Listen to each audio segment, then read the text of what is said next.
MGTOW यानी मैकटाओ। इसकी full form है Men Going Their Own Way।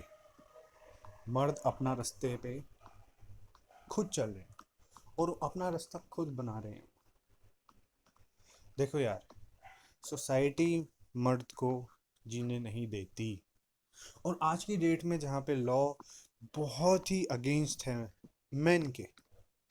देखो, लॉ बना था गिल्टी मैन के अगेंस्ट, यानी जिन्होंने कुछ गलत काम किया है। लेकिन उस गलत बंदे के अगेंस्ट लॉ के अंदर इनोसेंट मैन भी फंस जाते हैं। उन्हें तरह तरह के वायलेशंस लगते हैं। आज की डेट में अगर कोई औरत मर्द पे हाथ भी उठा रही हो ना, कोई नहीं सुनेगा। वायलेंस तो वायलेंस होता है मेरे दोस्त, पर लॉ की नज़रों में सब समान नहीं है। इस सोसाइटी की नज़रों में सब समान नहीं है।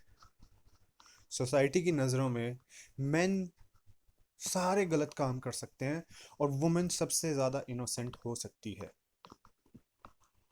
वही नहीं, बल्कि अगर फ्यूचर में आपकी कभी शादी हो या आपकी अभी करंटली हो रखी हो, और मान लेते हैं कि कभी आपकी वाइफ आपसे डिवोर्स ले ले, तो पता है क्या होगा?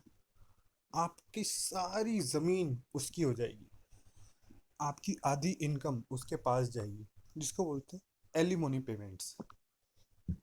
यानी कि शादी एक ऐसा कॉन्ट्रैक्ट है एक लड़के और लड़की में, जिसमें अगर लड़की उस कॉन्ट्रैक्ट को तोड़ती है तो उसको फ़ायदा मिलेगा। क्या फ़ायदा मिलेगा? उसको सारी प्रॉपर्टी मिल जाएगी, उसको आपकी हाफ इनकम मिलेगी कुछ करे बगैर, और बच्चा जो है उसकी कस्टडी में चला जाता है। ये केस 99% केसेस में होता है। यही वर्डिक्ट निकल के आता है सामने। इसी वजह से मैकटाओ बना, इसी वजह से इसकी शुरुआत हुई। इसमें क्या हुआ है कि मेन जो हैं, अब सोसाइटी को तो नहीं बदल सकते यार। सोसाइटी को बदलना भी नहीं है। चाहे कितने ही मेन मिल जाएं, उस सोसाइटी को नहीं बदल सकते जिसे बनाने में पॉलिटिशियंस ने कितने सालों काम किया हो। वुमेन एम्पावरमेंट आज से शुरू नहीं हुआ है। कितने ही 50-60 जब से आज़ाद हुए शायद तभी से ही वुमेन एम्पावरमेंट की इन्होंने कसम ठानी हुई है। बिल्कुल करो, ठीक है, मैंने कोई गलत नहीं कहा वुमेन एम्पावरमेंट को।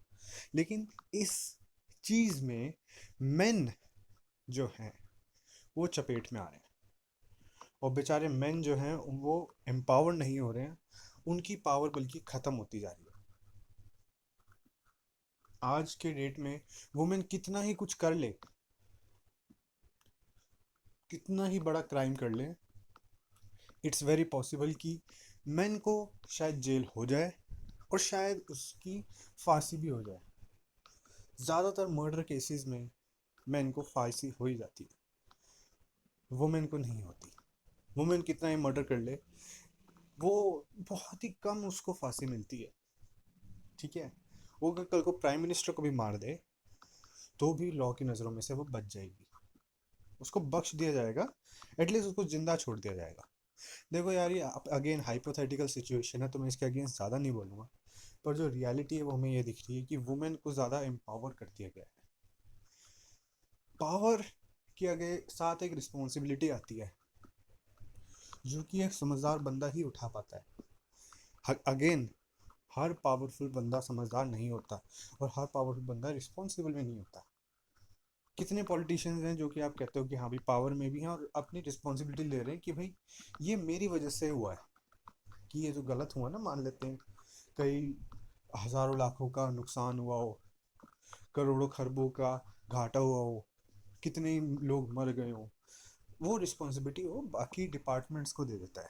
यानी पावर के साथ वो रिस्पॉन्सिबिलिटी नहीं लेना चाहते हैं। ऐसे ही कई सारी वुमेन के साथ हुआ है। वुमेन को और पता होता है, ये पहले बता दूं मैं आपको, वुमेन को लॉ के बारे में आपसे ज़्यादा पता है। उसे पता है कि अपने आप को सेफ गार्ड कैसे करना है, कुछ भी गलत हो जाए तो कैसे अपने आप को बचाना है। क्योंकि वुमेन के अंदर यूनिटी बहुत है, और पूरी सोसाइटी वुमेन को एक बेचारे ही नज़रों से देखती है, जबकि मेन के कंधों पे ही ये नेशन बना है। मेन के कंधों पर ही ये नेशन बना है। आप अगर इस नेशन की ज़मीन खोद के देखोगे तो आपको कितने ही फौजियों के शव मिल जाएंगे, कितने ही लेबर्स, वर्कर्स, जो कि बेचारे कुछ काम करते हुए, कुछ ब्रिज बनाते हुए, कुछ बिल्डिंग बनाते हुए, कुछ मॉल बनाते हुए, कहीं कंस्ट्रक्शन करते हुए, कहीं खुदाई करते हुए मारे गए। मेरे दोस्त, मैन का ज़माना ख़त्म हो चुका है।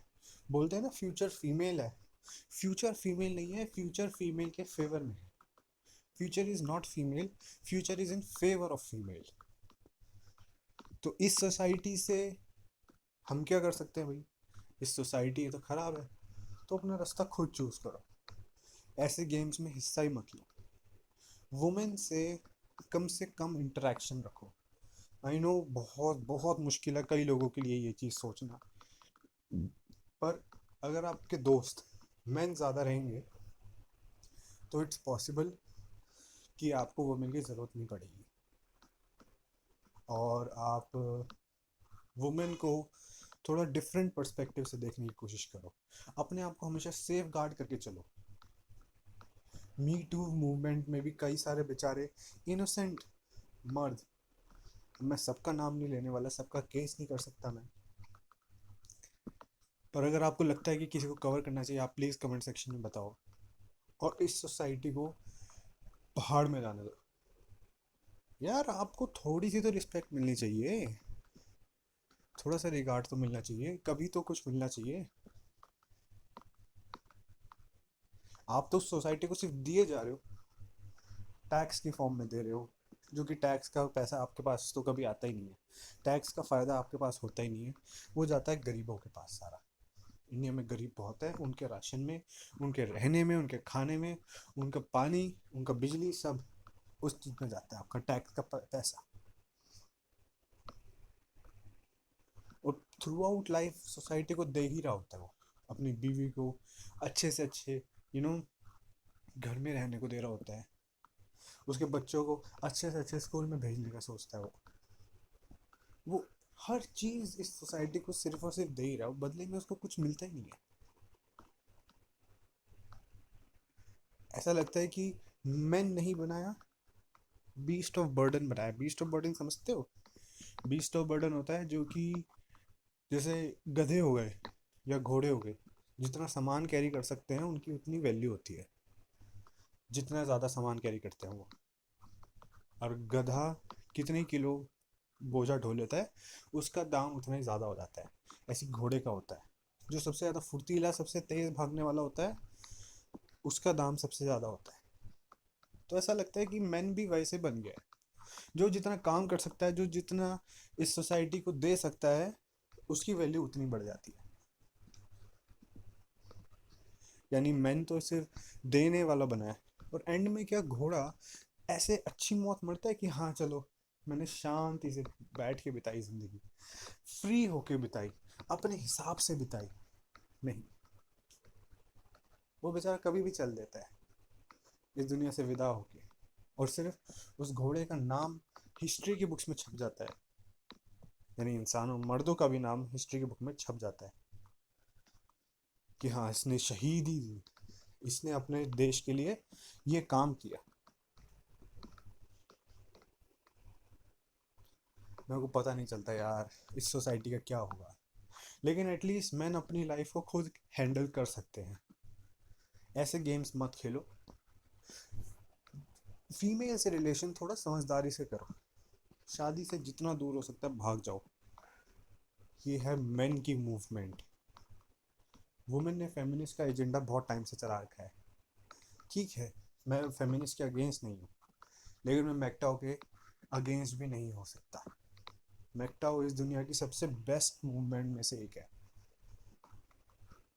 मैन एक दूसरे को सपोर्ट कर रहे होते हैं, एक दूसरे से हॉबी की बात कर रहे होते हैं, हैंग आउट कर रहे होते हैं, अपने लिए कमा रहे होते हैं, अपने लिए खा रहे होते हैं। कोई ऐसा नहीं है उसका कि भाई ज़्यादा वो लड़कियों के साथ एंगेज रहता है, ये वो वुमेनाइजर नहीं है वो। ठीक है, वुमेनाइजर नहीं है, क्योंकि वुमेन ने अगर कुछ आपको गलत भला बुरा भला कह दिया ना किसी भी पुलिस वाले के सामने, भैया आपकी करियर की तो ऐसी की तैसी बच जाएगी। ठीक है, क्या कहाँ के रहोगे आप? किसके सामने गिड़गिड़ाओगे?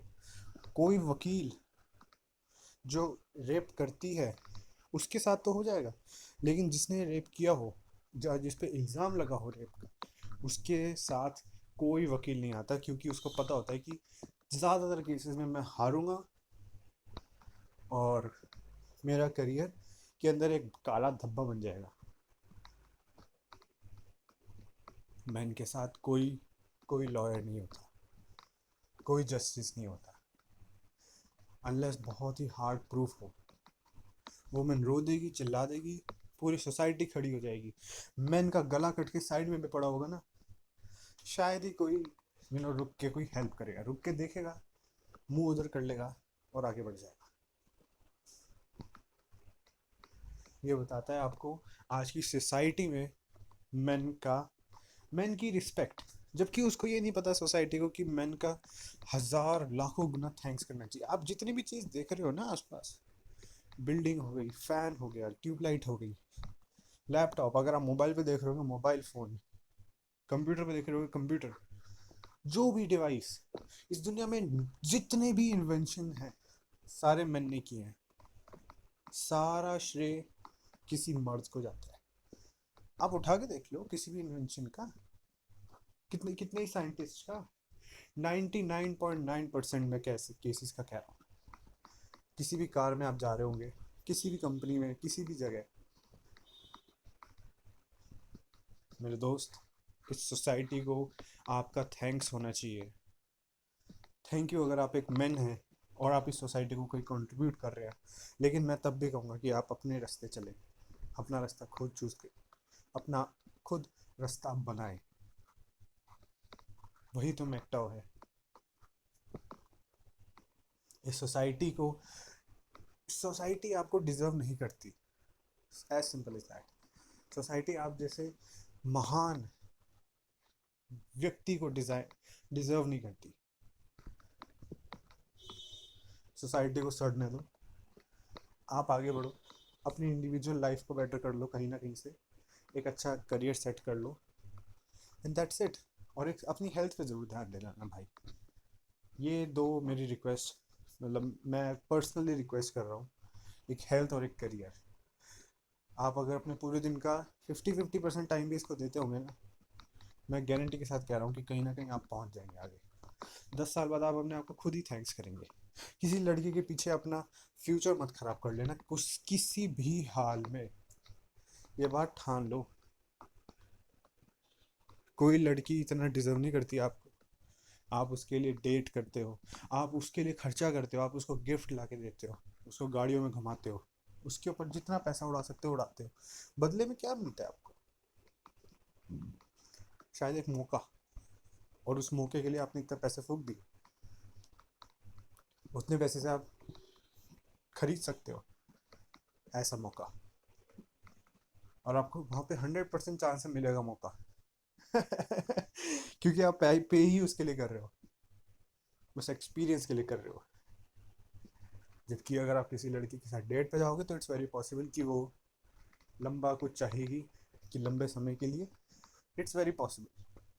मतलब मैं ऐसे नहीं कहूँगा परसेंटेज बेसिस में, पर हाँ। तो अपने आप को समझो, अपने अंदर के इंसान को समझो, उसको थैंक्स करो अगर आप सच में एक असली मैन हो तो। और अपनी हेल्थ और अपने करियर से ज़्यादा किसी को और वैल्यू मत दो इस दुनिया में। कोई वैल्यूबल नहीं है भाई मेरे, बस इतना। Right, thanks.